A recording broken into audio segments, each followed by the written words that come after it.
कभी सोचा है कि केमिस्ट्री की किताबों में एटम्स के इतने अजीबोगरीब शेप्स क्यों होते हैं? आज हम उन्हीं खूबसूरत अजीब से दिखने वाले शेप्स के पीछे का राज खोलने वाले हैं। और यकीन मानिए, ये जितना लगता है उससे कहीं ज्यादा आसान और मजेदार है। चलिए इस सफर की शुरुआत करते हैं। हम सब ने स्कूल में एटम का ये सोलर सिस्टम वाला मॉडल जरूर देखा है, जिसमें एक न्यूक्लियस है और इलेक्ट्रॉन उसके चारों ओर ठीक वैसे ही चक्कर काट रहे हैं जैसे ग्रह सूरज के चारों ओर घूमते हैं। ये देखने में बहुत आसान और सुंदर लगता है ना, लेकिन ये पूरी तरह से गलत है। अब इससे पहले कि हम एक नया बेहतर मॉडल बनाएं, ये समझना बहुत जरूरी है कि आखिर ये पुराना वाला मॉडल इतना खराब क्यों है। इसकी जो कमियां हैं वही हमारी खोज का असली शुरुआती पॉइंट है। तो देखिए, सबसे बड़ी दिक्कत तो ये है कि ये मॉडल असलियत से बिल्कुल मेल नहीं खाता। अगर एटम असल में ऐसे होते तो वो 1 सेकंड के छोटे से हिस्से में ही खत्म हो जाते, वो स्टेबल ही नहीं होते। ये मॉडल ये भी नहीं समझा पाता कि जब हम किसी एलिमेंट को गर्म करते हैं तो उसमें से अलग अलग एकदम फिक्स रंगों की रोशनी क्यों निकलती है। और सबसे बड़ी बात, केमिस्ट्री की जो बुनियाद है, यानी एटम्स आपस में जुड़कर मॉलिक्यूल्स कैसे बनाते हैं, उसके बारे में ये मॉडल कुछ भी नहीं बताता। तो इस पूरी पहेली को सुलझाने के लिए हमें अपनी सोच में एक बहुत बड़ा बदलाव लाना होगा। हमें इलेक्ट्रॉन को एक पार्टिकल यानी एक कण की तरह नहीं, बल्कि एक वेव यानी एक तरंग की तरह देखना होगा। बस यही वो चाबी है जो सब कुछ बदल देगी। अब ये कोई पानी की लहर जैसी फिजिकल वेव नहीं है, ये एक प्रोबेबिलिटी वेव है। मतलब जहां इस वेव का एम्पलीट्यूड ज्यादा है, वहां इलेक्ट्रॉन के पाए जाने की संभावना सबसे ज्यादा है, और जहां ये 0 है, वहां इलेक्ट्रॉन कभी नहीं मिलेगा। बस इतना ही। इस आइडिया को और आसानी से समझने के लिए चलिए एक बहुत ही पावरफुल एनालॉजी का इस्तेमाल करते हैं। सोचिए कि एक एटम के अंदर इलेक्ट्रॉन वेव ठीक वैसी ही है जैसी एक गिटार की तार पर बनने वाली स्टैंडिंग वेव्स होती हैं। ये एक एनालॉजी सब कुछ समझने में हमारी मदद करेगी। जरा एक गिटार की तार को देखिए। जब वो सबसे कम एनर्जी से वाइब्रेट करती है तो उसमें कोई नोड या शांत पॉइंट नहीं होता। लेकिन जैसे जैसे हम एनर्जी बढ़ाते हैं, तार में नोड्स बनने लगते हैं, वो पॉइंट्स जो हिलते नहीं हैं। जितने ज्यादा नोड्स उतनी ही ज्यादा एनर्जी। ऐसा इसलिए है क्योंकि ज्यादा नोड्स वेव को एक छोटी सी जगह में सिकोड़ देते हैं। और क्वांटम की दुनिया का नियम है कि किसी चीज को आप जितना ज्यादा कन्फाइन करेंगे, उसकी काइनेटिक एनर्जी उतनी ही बढ़ जाएगी। ठीक है, तो अब तैयार हैं? चलिए इस वेव और नोड वाले कॉन्सेप्ट को लेते हैं और इसे एक न्यूक्लियस के चारों ओर की 3D स्पेस में लागू करते हैं। हम सबसे सिंपल केस से शुरू करेंगे, सबसे कम एनर्जी वाली स्टेट, जिसे ग्राउंड स्टेट कहते हैं। सबसे कम एनर्जी वाली वेव यानी सबसे सिंपल वेव, इसमें कितने नोड्स होंगे? 0, एक भी नहीं। इसका मतलब है कि प्रोबेबिलिटी न्यूक्लियस के पास 0 से शुरू होगी, फिर एक मैक्सिमम तक बढ़ेगी और फिर धीरे धीरे कम होती जाएगी। और जब हम इस पैटर्न को 3 डायमेंशन में देखते हैं तो ये क्या आकार बनाता है? एक गोलाकार बादल, एक स्फीयर।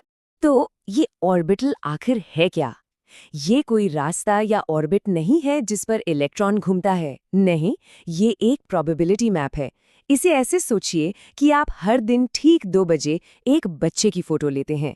कुछ समय बाद आपके पास एक नक्शा होगा जो दिखाएगा कि बच्चे के मिलने की सबसे ज्यादा संभावना कहाँ है। ऑर्बिटल बिल्कुल वैसा ही है, बस इलेक्ट्रॉन के लिए। यहाँ तक तो ठीक है, हमें एक गोला मिल गया।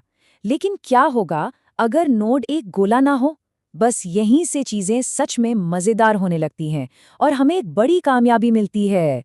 चलिए एक सवाल पूछते हैं। हमने देखा कि एक गोलाकार नोड कैसे बनता है, पर एक मिनट, क्या नोड का कोई और आकार भी हो सकता है? क्या हम उस प्रोबेबिलिटी के बादल को किसी और तरीके से भी बांट सकते हैं? हाँ, बिल्कुल। एक गोलाकार शेल की बजाय हम एक प्लेन यानी एक सीधी सतह के साथ भी एक नोड बना सकते हैं। कल्पना कीजिए कि हम प्रोबेबिलिटी के उस गोले को बीच से एक चाकू की तरह काट रहे हैं। अब उस कटी हुई सतह पर इलेक्ट्रॉन के पाए जाने की प्रोबेबिलिटी 0 हो जाती है और हमें 2 अलग-अलग हिस्से मिलते हैं, एक डंबल का आकार। और क्योंकि हम 3 डायमेंशन वाली दुनिया में रहते हैं, तो हम इस प्लेन वाले कट को 3 अलग-अलग तरीकों से लगा सकते हैं। एक्स एक्सिस के परपेंडिकुलर, वाई एक्सिस के परपेंडिकुलर या जेड एक्सिस के परपेंडिकुलर। और बूम!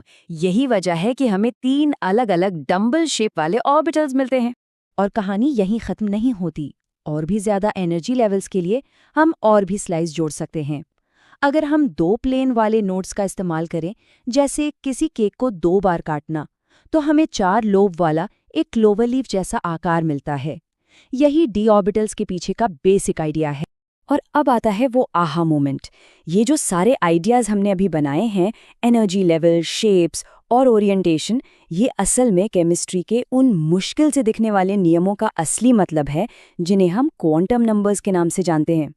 हमने बिना किसी कॉम्प्लेक्स मैथ्स के सिर्फ एक एनालॉजी और लॉजिक का इस्तेमाल करके क्वांटम नंबर्स के कॉन्सेप्ट को फिर से खोज लिया है। चलिए अब इन फॉर्मल नामों को अपने आइडियाज से जोड़कर देखते हैं। देखिए ये कितना खूबसूरत और सिंपल है। प्रिंसिपल क्वांटम नंबर n बस एनर्जी लेवल है, यानी हमारे गिटार की कौन सी wave. Azimuthal quantum number l orbital का शेप बताता है, जो हमारे लिए कितने प्लेन वाले स्लाइस हैं के बराबर है। और magnetic quantum number ml orientation को दिखाता है, यानी स्लाइस किस डायरेक्शन में है। तो अब चलिए एकदम शुरुआत में वापस चलते हैं और देखते हैं कि हमारा ये नया इंट्यूटिव मॉडल उन पुरानी प्रॉब्लम्स को कितनी खूबसूरती से सॉल्व करता है। सबसे पहला सवाल, एटम स्टेबल क्यों हैं? क्योंकि इलेक्ट्रॉन घूम नहीं रहे हैं, वो स्टैंडिंग वेव्स हैं जो एनर्जी लूज नहीं करती। और वो खास रंगों की रोशनी क्यों छोड़ते हैं? क्योंकि इलेक्ट्रॉन सिर्फ इन फिक्स्ड एनर्जी लेवल्स के बीच ही छलांग लगा सकते हैं, और हर छलांग एक खास एनर्जी और रंग का फोटोन रिलीज करती है। और इस पहेली का एक आखिरी टुकड़ा और है, जो खासकर उन एटम्स के लिए है जिनमें एक से ज़्यादा इलेक्ट्रॉन होते हैं। पाउली एक्सक्लूजन प्रिंसिपल नाम का एक नियम कहता है कि किसी भी एक ऑर्बिटल में ज़्यादा से ज़्यादा सिर्फ 2 इलेक्ट्रॉन रह सकते हैं। हमने सिर्फ एक आइडिया से कि इलेक्ट्रॉन एक वेव है, एटम्स के इन सुंदर आकारों को फिर से खोज निकाला है। लेकिन ये तो बस शुरुआत है।